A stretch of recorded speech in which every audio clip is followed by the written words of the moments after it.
Counter பள்ளி, நாடார் பள்ளி, செட்டியார் பள்ளின்னு இன்னமும் சாதி பெயர்கள் நீடிச்சுக்கிட்டு தான் இருக்கு. கேட்டா வழி வழியா வருது. எல்லாம் கல்வித்துறையின் கீழ் வந்து எல்லாம் சமம் என்று வந்து விட்டால் அண்ணாமலைக்கு எப்படி அது பிடிக்கும்?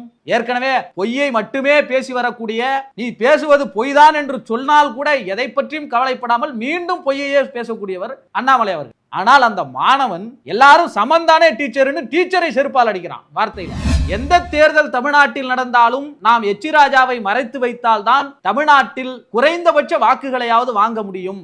எங்க பகுதியில் நாங்க தான் வெயிட்டு, நாங்க தான் கெத்துங்கிற அந்த சாதி உளவியல் என்ன செய்கிறது என்றால் சக மாணவனை தாழ்ந்த சாதியாக கருது. அப்படி பாரதிய ஜனதா கட்சியை சேர்ந்தவர்களாலேயே ஓரம் கட்டப்பட்டு ஒதுக்கி வைக்கப்பட்ட எச் ராஜா கையிலே மத குறியீடுகளாக கயிறுகளை கட்டுவது மட்டுமல்ல, அதனோடு 2-3 நிறங்களை சேர்த்து சாதி குறியீடுகளாக கயிறுகளை கட்டி வருகிறார்கள். மத கலவரங்களை பள்ளிகளிலேயே தூண்டி எப்படியாவது தமிழ்நாட்டில் ஒரு அமைதி இன்மையை ஏற்படுத்த வேண்டும் என்று செயல்படுகிறவர். பயிற்சி கொடுக்கிறோம் என்கிற பெயரிலே அவர்களை பயங்கரவாதிகளாக மாற்றுவதை RSS இயக்கமும் பாரதிய ஜனதாவும் தொடர்ந்து செய்து வருவது எல்லோருக்கும் தெரியும்.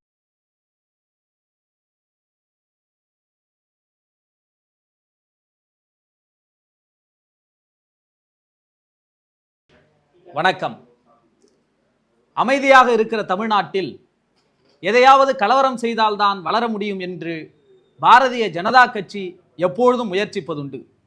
அதிலும் குறிப்பாக தமிழ்நாட்டிலே நடந்து முடிந்த நாடாளுமன்ற தேர்தலில் 40க்கு 40 தோல்வி அடைந்த பாரதிய ஜனதா கட்சிக்கு எதையாவது செய்து வளர்ந்து விட வேண்டும் என்கின்ற வெறி இப்பொழுது தலைக்கேறி இருக்கிறது. பாரதிய ஜனதா கட்சிக்கு எப்பொழுதெல்லாம் வெறி தலைக்கேறுகிறதோ அப்பொழுதெல்லாம் அதற்காக ஒரு ஆளை முன்னிறுத்துவார்கள். எச் ராஜா என்பது அவருடைய பெயர்.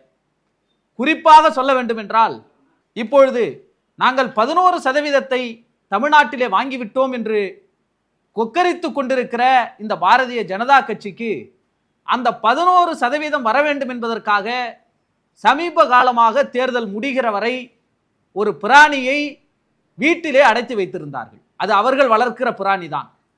அந்த பிராணி எச் ராஜா என்பதை தமிழ்நாடு மக்கள் நன்கு உணர்வார்கள். பாரதிய ஜனதா கட்சிக்கே தெரியும், எந்த தேர்தல் தமிழ்நாட்டில் நடந்தாலும் நாம் எச் ராஜாவை மறைத்து வைத்தால்தான் தமிழ்நாட்டில் குறைந்தபட்ச வாக்குகளையாவது வாங்க முடியும் என்று.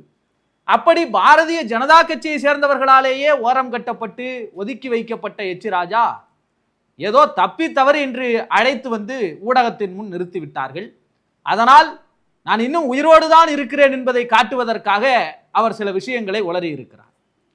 குறிப்பாக சொல்ல வேண்டும் என்று சொன்னால், திருநெல்வேலி மாவட்டத்தைச் சேர்ந்த நாங்குநேரியிலே சின்னதுரை என்கின்ற பட்டியல் வகுப்பைச் சேர்ந்த ஒரு மாணவனை அவனோடு சக மாணவர்கள் வீடு புகுந்து அரிவாளால் வெட்டினார்கள். தமிழகத்தையே அதிர்ச்சிக்குள்ளாக்கிய ஒரு சம்பவமாக இது இருந்தது.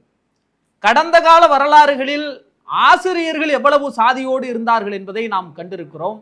ஆனால் சக வகுப்பறை தோழனை சாதியின் காரணம் காட்டி வீடு புகுந்து வெட்டியதும், அதை தடுக்க வந்த அந்த மாணவனுடைய சகோதரிக்கும் அரிவாள் வெட்டு விழுந்ததையும் தமிழ்நாடு கண்டு அதிர்ச்சி அடைந்தது.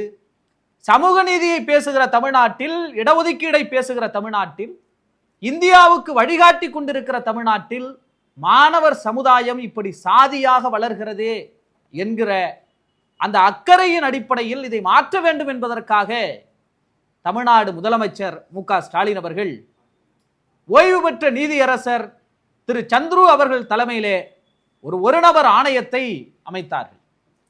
அந்த ஒரு நபர் ஆணையம் தமிழ்நாடு முழுக்க இருக்கிற மாணவர்களை, ஊடகத்தினரை, காவல்துறையினரை, பெற்றோர்களை, கல்வியாளர்களை, நீதிபதிகளை சந்தித்து ஒரு விரிவான ஆய்வை நடத்தி பள்ளி கல்லூரி மாணவர்களிடத்திலே சாதி தொடர்பான உணர்வுகள், இன ரீதியான உணர்வுகள் ஏற்படுவதை தடுப்பதற்காக ஒரு அறிக்கையை நேற்றைய தினம் முதல்வர்களிடத்திலே அவர் ஆய்வு செய்து சமர்ப்பித்திருக்கிறார்.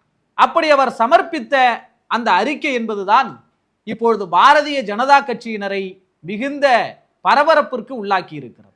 சாதியை வைத்தும் மதத்தை வைத்தும் அரசியல் செய்து கொண்டிருக்கிற பாரதிய ஜனதா கட்சிக்கு அந்த சாதி மத அரசியலை பள்ளி மாணவர்களிடத்திலிருந்தே அவர்கள் ஊட்டி வருவார்கள். ஆர்எஸ்எஸ்னுடைய திட்டமே அப்படித்தான் இருக்கும். குழந்தைகளை, மாணவர்களை பள்ளிகளுக்கு சென்று சாதி ரீதியாக, மத ரீதியாக பயிற்சி கொடுக்கிறோம் என்கிற பெயரிலே அவர்களை பயங்கரவாதிகளாக மாற்றுவதை ஆர்எஸ்எஸ் இயக்கமும் பாரதிய ஜனதாவும் தொடர்ந்து செய்து வருவது எல்லோருக்கும் தெரியும். மத அரசியலை பள்ளி மாணவர்களிடத்திலே திணிப்பதில் பாரதிய ஜனதா கட்சியினுடைய வரலாற்றை கடந்த காலத்திலே பார்த்திருக்கிறோம். அவர்கள் எப்படி வேறுபாடு காட்டுவார்கள்? தஞ்சாவூர் மாவட்டத்தில் இருக்கிற ஒரு கிறிஸ்தவ மிஷனரி பள்ளியின் விடுதியிலே தங்கி பயின்ற ஒரு இந்து மாணவி மறைந்து போகிறார், தற்கொலை செய்து கொண்டு இறந்து போகிறார். இந்து மாணவி தற்கொலை செய்து கொண்டார், அதற்கு காரணம் மதமாற்றம் தான் என்று சொல்லி மிகப்பெரிய மத பிரச்சனையாக அன்று அண்ணாமலை குதித்தார். பாரதிய ஜனதா கட்சி தமிழ்நாடு முழுக்க ஆர்ப்பாட்டங்களை நடத்தியது, போராட்டங்களை நடத்தியது. இங்கே மதமாற்றம் நடக்கிறது, இந்து மாணவி இறந்து விட்டார், மாணவிக்கு நீதி வேண்டும் என்றெல்லாம் போராடினார்கள். அதே போல கள்ளக்குறிச்சியிலே சக்தி மெட்ரிகுலேஷன் பள்ளி என்கின்ற இந்து நிறுவனத்தில் ஒரு இந்து மாணவி இறந்து போகிறார், ஸ்ரீமதி என்ற இந்து மாணவி. ஆனால் பாதிக்கப்பட்ட அந்த இந்து மாணவியின் குடும்பத்திற்கு இதுவரை ஆதரவாக பாரதிய ஜனதா கட்சி நிற்கவே இல்லை. இன்னும் சொல்ல போனால் பாரதிய ஜனதா கட்சியோடு தொடர்புடையவர் தான் அந்த பள்ளியினுடைய முதலாளி.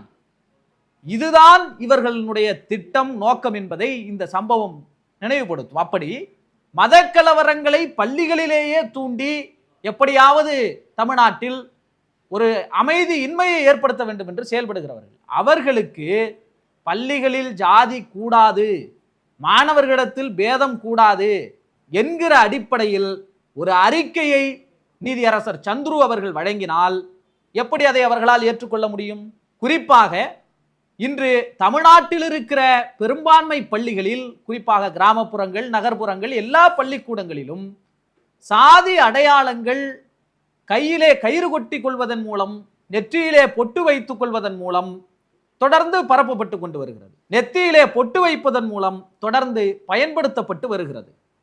கையிலே கயிறு கட்டி கொண்டால் ஒரு கடவுளின் கயிறை அவர்கள் கட்டுவதல்ல, வெறும் கருப்பு கயிறு மட்டும், வெறும் சிகப்பு கயிறு மட்டும்.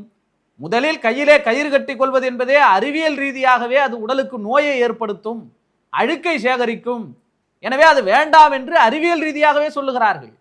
ஆனால் அறிவியலுக்கும் பாரதிய ஜனதாவுக்கும் எப்பொழுதும் தொடர்பே இருந்ததில்லை. அவர்கள் எப்பொழுதும் அதை மறுக்கக்கூடியவர்கள். அப்படி அறிவியல் ரீதியான பார்வையை எடுத்துக்கொள்ளவில்லை என்றாலும் கையிலே மத குறியீடுகளாக கயிறுகளை கட்டுவது மட்டுமல்ல, அதனோடு 2-3 நிறங்களை சேர்த்து சாதி குறியீடுகளாக கயிறுகளை கட்டி வருகிறார்கள். அப்படி என்னோட சாதி தான் பெரிய சாதி, நான் இந்த சாதியை சேர்ந்தவன் என்று காட்டுவதற்காக பள்ளி மாணவர்களிடத்திலே அந்த அடையாளங்கள் இருக்கிறதே, அதை நீக்க வேண்டும், அதை தடை செய்ய வேண்டும். எல்லா மதத்தை சேர்ந்தவர்களும் மத அடையாளங்களை கொண்டு வருகிறார்கள். உடனே எச் ராஜா ஹிஜாப் அணிந்து வருகிறார்களே என்று கொதிக்கிறார். எது நடந்தாலும் அவர் ஹிஜாபுக்கு போய்விடுவார், இல்லை என்றால் இஸ்லாமியர்கள் பக்கம் போய்விடுவார். அதே போல கிறிஸ்தவர்கள் சிலுவை போட்டுக் கொள்வதையோ, இந்துக்கள் பட்டை போட்டுக் கொள்வதையோ, நாமம் போட்டுக் கொள்வதையோ யாரும் இங்கே தடுக்கவில்லை, அரசு தடுக்கவில்லை.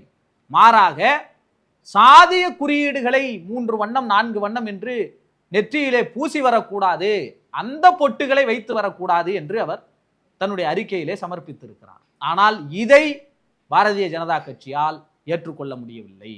உடனே இந்துக்கள் திலகம் வைப்பதை எப்படி நீங்கள் எதிர்க்கலாம் என்று அவர் மத பிரச்சனையாக அதை மாற்றுகிறார். அதே போல பெரும்பான்மை பள்ளிகளை சேர்ந்த இடங்களில் அதை சுற்றி உள்ளவர்களையே, அங்கே இருக்கிற பெரும்பான்மை சாதியை சேர்ந்தவர்களையே அதிகாரிகளாக, கல்வி அதிகாரிகளாக, தலைமை ஆசிரியராக, சிஓவாக, டிஓவாக நியமிக்கிற பொழுது இயல்பிலேயே சாதியாக இருப்பவர்கள், எங்க பகுதியில் நாங்க தான் வெயிட்டு, நாங்க தான் கெத்துங்கிற அந்த சாதி உளவியல் என்ன செய்கிறது என்றால் சக மாணவனை தாழ்ந்த சாதியாக கருத செய்கிறது, தன்னோடு இருக்கிற மாணவர்களை உயர்ந்த சாதியாக கற்பிக்க செய்கிறது.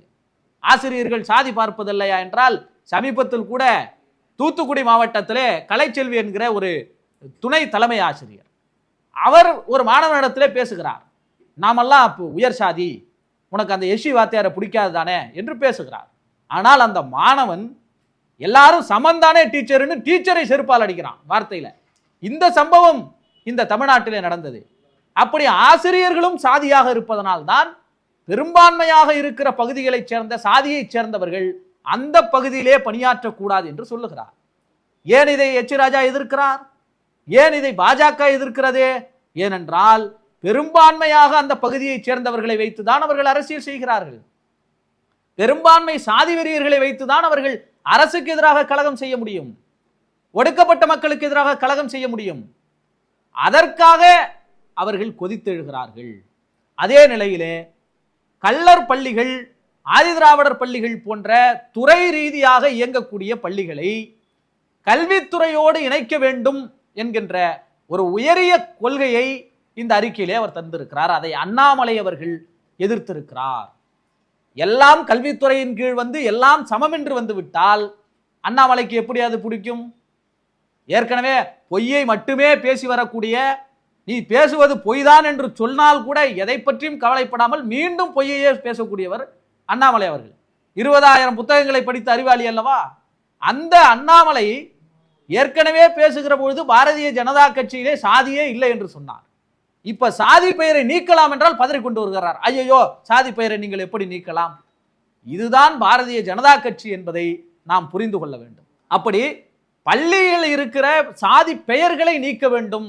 ஏற்கனவே இருக்கிற பள்ளிகளினுடைய சாதி பெயர்கள், கவுண்டர் பள்ளி, நாடார் பள்ளி, செட்டியார் பள்ளின்னு இன்னமும் சாதி பெயர்கள் நீடிச்சுக்கிட்டு தான் இருக்கு. கேட்டா வழி வழியா வருது. அந்த வழி வழியா வருது என்ன செய்யுதுன்னா, அங்க இருக்கிற அந்த சாதியை சேர்ந்த மாணவர்களை உளவியல் ரீதியாக நாம பெரிய ஆளு, நம்முடைய முப்பாட்டம் தான் இந்த பள்ளியை நடத்துறாரு, நம்முடைய பாட்டம் தான் இந்த பள்ளியை நடத்துறாரு, அப்ப அந்த உளவியலுக்கு அது இட்டு செல்லுகிறது. அதனால் பள்ளிகளில் இருக்கிற பெயர்களை, சாதி பெயர்களை நீக்க வேண்டும். இனி யாராவது பள்ளிக்கூடம் தொடங்க வேண்டும் என்றால் சாதி பெயர்களை இடக்கூடாது என்கிற உறுதியை வாங்க வேண்டும் என்று ஒரு நிபந்தனையை வைத்திருக்கிறார்கள். இதுவெல்லாம் சாதிக்கு எதிராக இருப்பதனால் சாதி எதிர்ப்பு மனநிலை மாணவர்களிடத்திலே உருவாகிவிட்டால் தமிழ்நாட்டிலே பாரதிய ஜனதாவால் அரசியல் செய்ய முடியாது என்பதனால் பாரதிய ஜனதா கட்சி எச் ராஜாவை வைத்து குலைத்திருக்கிறது. அண்ணாமலை அதை எதிர்க்கிறார். தமிழ்நாட்டு மக்கள் எப்பொழுதும் இவர்களை நிராகரிப்பதற்கான காரணம் என்பது, அமைதியை விரும்புகிற தமிழ்நாட்டில், நல்லிணக்கத்தை விரும்புகிற தமிழ்நாட்டில் நஞ்சை விதைப்பதுதான் பாரதிய ஜனதா கட்சியினுடைய வேலை என்பதை மக்கள் உணர்ந்ததனால்தான் 40க்கு 40 தொகுதியிலும் பாரதிய ஜனதா கட்சி வேரோடு பிடுங்கி எறிந்திருக்கிறார்கள். எனவே இந்த நீதியரசர் சந்துரு அவர்களுடைய ஆணையை, அவருடைய பரிந்துரைகளை தமிழ்நாடு அரசு உடனடியாக நிறைவேற்றுவதன் மூலம் பாரதிய ஜனதா கட்சிக்கு மிகப்பெரிய சவுக்கடியை கொடுக்க வேண்டும். நன்றி, வணக்கம்.